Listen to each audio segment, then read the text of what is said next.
아, 그래?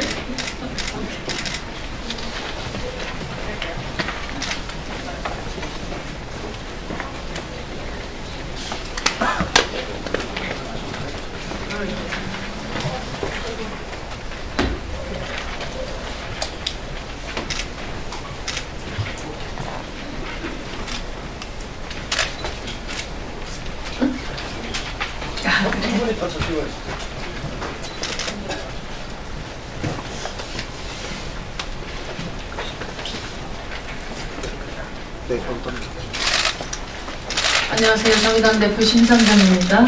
오늘은 론스타를 고발했던 동지들과 함께 이 자리에 섰습니다. 그래서 제가 그 취지와 또 참석하신 분 소개를 하고 또 이 사회를 넘기도록 하겠습니다. 우선 이 자리에 오신 분들 제가 소개하면요. 전 론스타 법률단장이었던 우리 권영국 변호사님 모셨습니다. 또 민변 국제통상위원회 위원장 김종우 변호사님. 오고 계십니까? 네. 그 다음에 민주평등사회를 위한 교수연구자협의회 민주협이죠. 송주경 선생님 지금 오고 계시죠. 네. 그 다음에 천정환 교수님 오셨죠. 네네 오셨습니다. 그 다음에 박정직 사무차장님. 네. 그리고 참여연대 김정은 팀장님.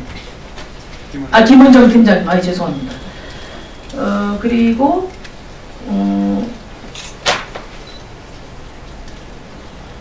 왜 저기 이름이 없어? 예. 금융정의연대 우리 김득희 대표님 같이 오셨습니다.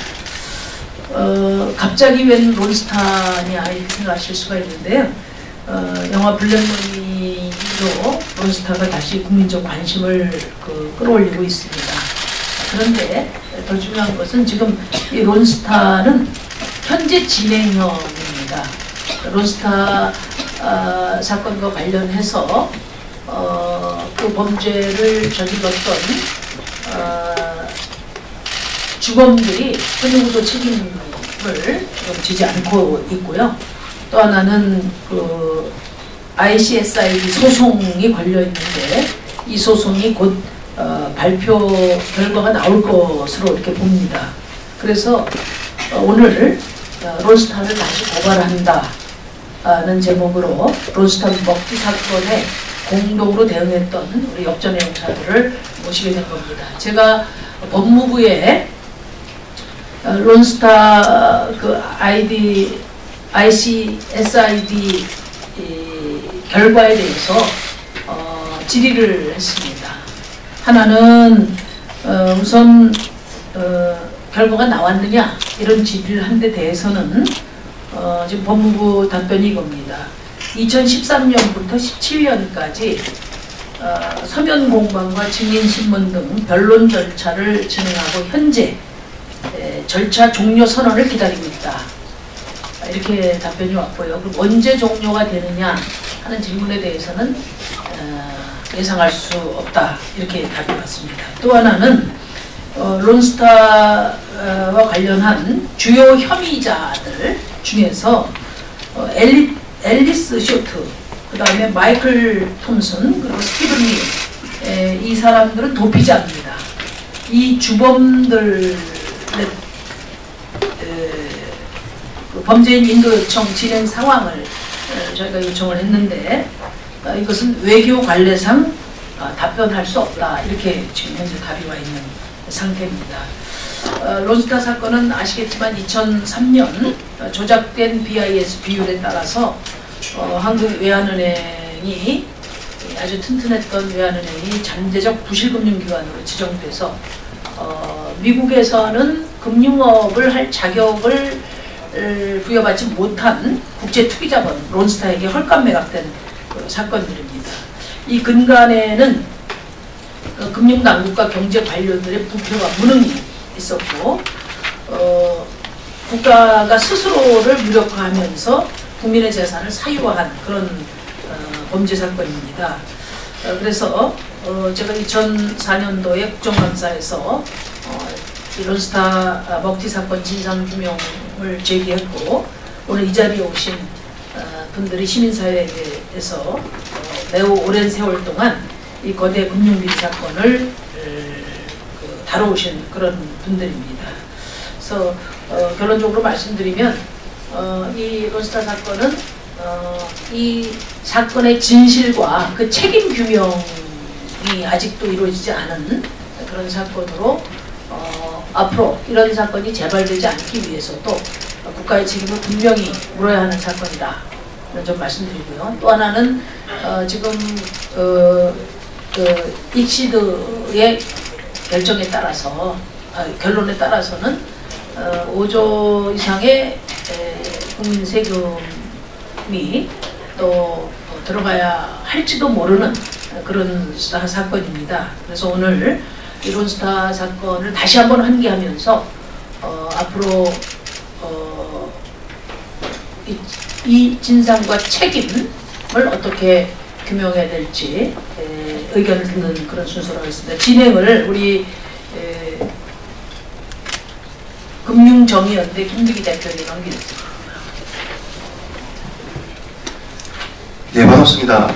저는 금융정의연대 대표이기도 하지만 론스타 투쟁 때 공대위 집행위원장을 맡고 있었고요. 이 자리에 서신 분들은 그 당시 론스타 투쟁을 같이 하셨던 분, 그리고 지금도 하시고 계시는 역전의 용사들이 다시 모여 있습니다. 오늘 제목이 론스타를 고발한다라고 하니까 기자분들이 새롭게 검찰에 고발하는 거냐라는 많은 전화들이 오셨는데요. 영화에 왔던 마지막 대사의 패러디였습니다. 주연 배우가 검찰 배지를 던지고 형사소송법 233조 1항에 따라 나는 공무원들의 직무유기를 고발한다 라는 내용들이었기에 저희들은 검찰에 새롭게 고발하는 것들이 아니라 론스타 영화 과정에서 있었던 이 영화의 환기를 통해서 어떠한 것들을 최소한 할 수 있는지, 그리고 론스타가 어떻게 했는지 이에 대한 고발을 하고자 합니다. 제일 먼저 론스타 공대의 법률단장님을 맡으셨고 윤미향 전 노동위원장님을 맡고 하셨던 권영국 변호사님을 모시도록 하겠습니다. 네, 반갑습니다. 권영국 변호사입니다. 이 사건을 거슬러 올라가면 벌써 10년 이상이 지나가고 있습니다. 끝난 사건 아니냐, 론스타 사건. 근데 갑자기 블랙머니라는 영화를 통해서 지금 론스타 스타펀드라는 이름으로 재조명되고 있습니다. 저도 영화를 봤고 이 영화의 상당 부분이 사실에 기반한 그런 영화였습니다. 매우 충격적이기도 했죠. 몇 가지 그 사건은 이미 10몇 년 이상을 지났기 때문에 이 사건은 끝난 사건 아니냐, 다만 ISDS만 진행 중인 거 아니냐 이렇게 생각하고 계시는 분들이 많을 겁니다. 국민들도 이미 지나간 사건을 왜 들춰 이렇게 얘기하실 텐데 ISDS는 물론 진행 중이지만 이전 사건들이 그대로 묵혀져 있었음을 제가 오늘 말씀드리겠습니다. 우선 2003년 우리 이제 신 대표님이 2003년 9월 26일 금융감독위원회에서 론스타가 외환은행을 인수하도록 승인을 합니다. 그런데 이 승인 과정에서 여러 가지 문제제기가 있었죠. 특히 론스타는 비금융 주력자라고 해서 은행을 소유할 수 없는 자본이었습니다. 그런데 은행법 시행령의 근거 부실 금융기관으로 처리하고 BIS 비율을 조작하죠. 이 과정에 과연 누가 관여했을까요? 그리고 이것이 과연 론스타 독단적으로 가능하냐? 그건 불가능합니다. 그것은 국내에 당시에 금감원, 금융감독위원회, 재경부 등등의 경제 관료들이 공모하지 않으면 도저히 일어날 수 없는 사건이었습니다.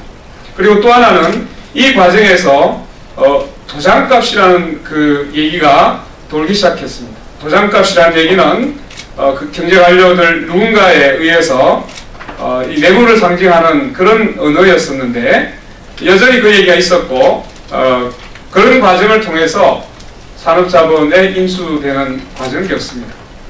그리고 나서 이제 2011년도에 그 외환은행을 먹었던 론스타가 다시 자회사였던 외환카드, 신용카드를 합병하는 과정에서 주가를 조작합니다. 거의 감자스를 퍼뜨려서 엄청나게 낮게 만들고 이것을 아주 싼 값에 외환은행이 다시 합병하는 절차를 거치는데, 이 범죄 행위가 2011년에 대법원에서 확정 판결이 나오게 됩니다.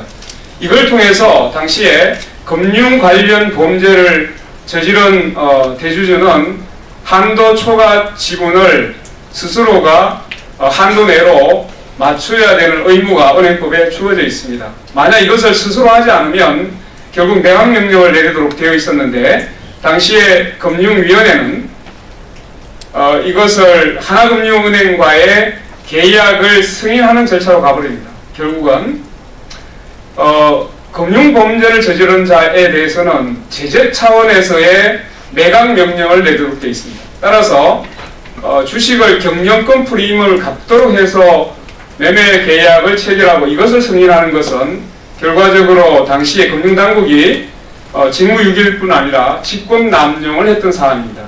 이것도 역시 공모관계를 추정할 수 있었던 부분인데, 여전히 검찰에서는 이 사안을 그때 덮었습니다.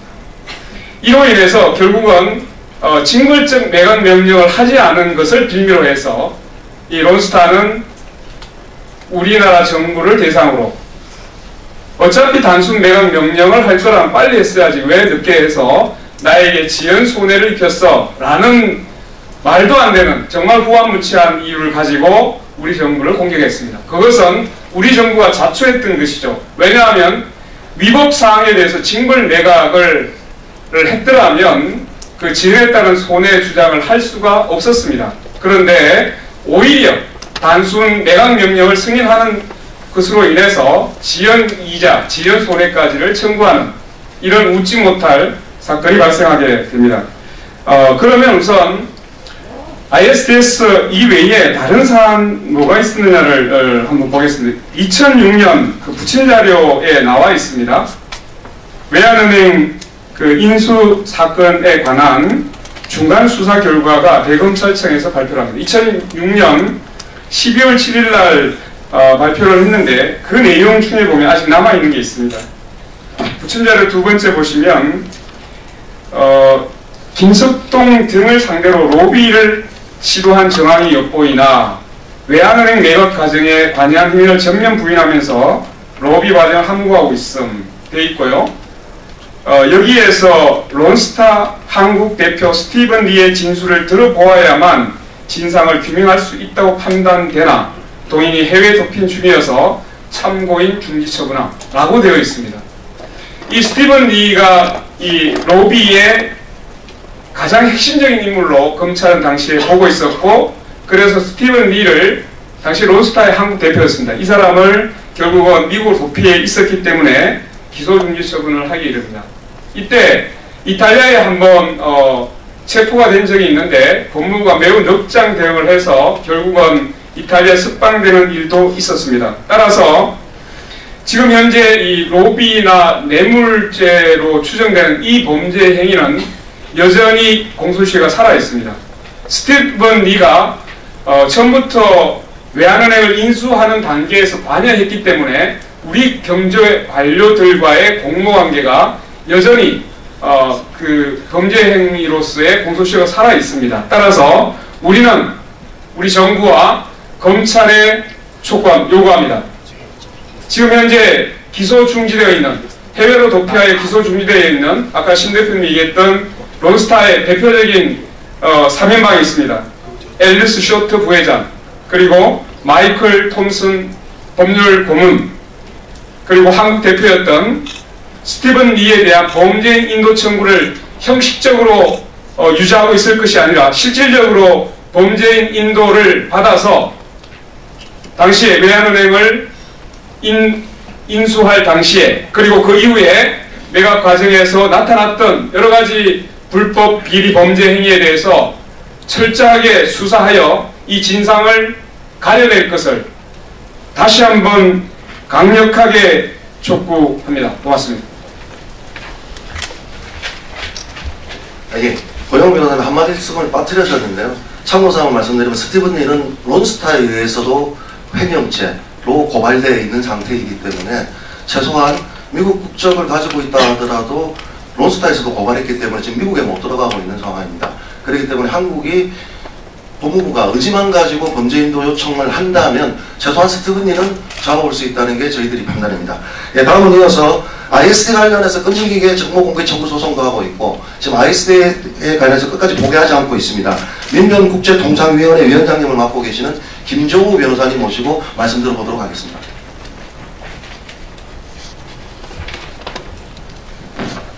네, 민변국제통상위원회 김종우 변호사입니다. 간단하게 말씀드리면 저희가 이제 주로 관심을 갖는 것은 ISDS, 즉 투자자 국가 간 분쟁 해결 제도입니다. 여기서 론스타가 최초로 분쟁을 제기를 해서 굉장히 큰 충격을 안겨주었고 현재 선고만을 남겨두고 있다라고 알려져 있습니다. 그런데 이 과정에서 우리가 계속해서 궁금해하고 어떻게 진행이 되고 있는지에 대해서 정부는 계속해서 일관되게 비밀주의를 지키고 있습니다. 이러다 보니까 흘려나오는 내용들인데 우리 정부가 패소할 가능성이 상당히 높다. 패소 금액은 최대 5조 원이 넘거나 아니면 3조 원 정도에서 막을 수도 있다. 이런 정도의 얘기가 흘러나오고 있습니다. 그런데 어떠한 과정에서 어떻게 대응을 하고 있는지는 여전히 모두 알 수가 없습니다. 그래서 이 부분에 대해서는 앞으로도 사건이 ISDS는 계속 진행 중인데 앞으로도 이러한 과정을 반복하게 될 것인지 그런 점에 대해서 깊은 우려를 가지고 있습니다. 또한 이 ISDS를 대응하고 있는 주체는 금융위원회입니다. 즉 아까도 언급이 되었던 김석동 위원장이라든지 이런 분들이 초반부터 대응을 해왔고 실무자들이 전부 마치 영화에서 보면은 거의 공범이지 않습니까? 물론 어느 정도의 분들이 개입돼 있는지 공범 수준은 극단적인 한 부분이고 만약에 로비를 받았으면 어떻게 했는지 부적절한 처신이 있었는지 그런 부분은 우리가 아직 알지 못합니다. 하지만 그러한 분들이 그런 의혹을 받는 분들이 대응의 주체로서 계속 대응을 하고 있다는 것 자체가 믿기 힘든 그런 현실인 것 같습니다. 그래서 이러한 점이 계속 반복되지 않을까라는 우려가 있습니다. 따라서 곧 이제 선고가 결과가 나오게 되면은 어떻게 나오는지 중재 판정문 자체에 대해서 공개가 되면은 누가 어떻게 책임을 져야 되는지 이러한 일을 반복하지 않으려면 어떻게 해야 하는지 이러한 부분에 대해서 계속 대응을 할 예정입니다. 이상입니다. 예, 감사합니다. 예, 다음은 이어서 전종환 민교육 교육학술위원장님이신 전종환 교수님을 모시고 지식인 선언을 했던 배경들 등 들어보도록 하겠습니다. 네, 민교협의 교육학술위원회 전종환입니다. 아까 앞서서 말씀하신 분들이 사건 자체의 성격에 대해서는 잘 정리해 주신 것 같습니다. 예, 저희 민교협은 이번에 블랙머니 용화가 잘 보여주고 있는 바와 같이 이 사건이 가지고 있는 근본적인 성격 그리고 문재인 정부의 대응에 대해서 말씀드리지 않을 수가 없겠습니다. 수천억, 수조 원의 국부가 유출되고 계속 사회 자체는 양극화와 일자리 부족으로 고통스러운 가운데에서도 그런 수천억의 국제금융 투기자본에 의한 국부의 침탈에 대해서는 왜 정부가 제대로 대응을 못하는지 또 왜 우리 국민들이 시민들이 그 문제에 대해서 관심을 갖는 것이 차단되어 있는지 이런 문제를 더 깊이 성찰하고 또 맞서야 된다고 생각합니다. 우리 여권 동맹 안에 들어있는 그리고 정부 안에 있는 소위 모피아의 세력과 그리고 그 모피아 세력에 조장되는 투기자본주의, 금융자본주의의 어떤 어두운 그늘들을 이번 기회에 론스타에 대한 철저한 수사와 진상규명을 통해서 밝히고 우리 한국 사회가 좀 더 밝은 산업과 금융이 제대로 관계를 정립하는 그런 사회가 되기 위해서 노력해야 되겠습니다. 네, 간단하게 이 정도로 말씀드리겠습니다. 예, 다음은 외환은행을 소유했었던 산업자본의 어떤 론스타를 상대로 떠나고 나서도 끝까지 소송을 하셨습니다. 참여연대 김은정 팀장님 모시고 설명 들어보도록 하겠습니다. 예, 론스타는 우리 은행법상 은행을 소유할 자격이 없는 비금융 주력자, 즉 산업자본이었습니다. 해외 계열사들을 숨기는 방식으로 비금융 주력자가 아닌 척 외환은행을 인수할 수 있었습니다. 하지만 논스타의 전략은 여기에서 끝나지 않았습니다. 외환은행 인수 당시 승인받은 이후에 투자자를 교체하여 인수한 그 변경된 투자자들에 대해서 승인을 받지 않은 채 외환은행을 인수할 수 있었습니다. 여기서 말씀드리고 싶은 건 외환은행은 처음부터 자격도 없었고 승인 과정도 불법이었다라는 말씀입니다. 그리고 어쨌든 은행의 대주주가 되면 6개월마다 그 자격 심사를 계속 받아야 합니다. 하지만 논스타의 경우 외환카드 주가 조작 사건으로 인해 이미 현행법을 위반했고 그 과정에서 또 대주주 자격을 상실했습니다.